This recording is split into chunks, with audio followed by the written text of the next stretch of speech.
Wakati huo jeshi la polisi pia linachunguza tukio la kifo cha mwanamke mmoja anaitwa Pili Musa. Huyu ana umri wa miaka 33.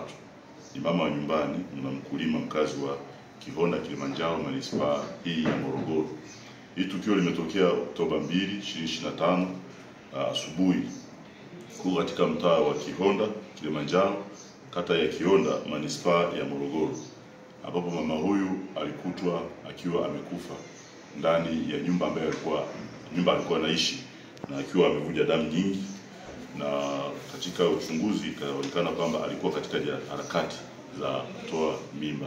Sasa mara mwisho alionekana akiwa na ujauzito mkubwa tu. Kwa hiyo sasa leo amekutwa ndani ya nyumba yake na amebainika baada ya watoto wake kuwa wametoa taarifa kutokana na kuwepo na damu nyingi ndani ya ile nyumba.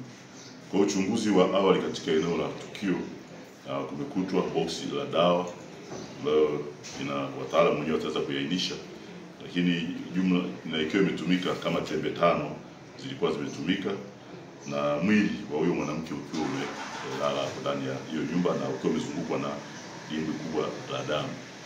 Kwa hiyo sasa sisi jeshi la polisi, kwa sababu ni kifo ambacho sio cha kawaida, tunafanya uchunguzi na huu mwili umepelekwa hospitali ya chumba cha kuhifadhi ama hospitali ya rufaa hapo Morogoro kwa ajili ya uchunguzi na mambo mengine ya kijamii.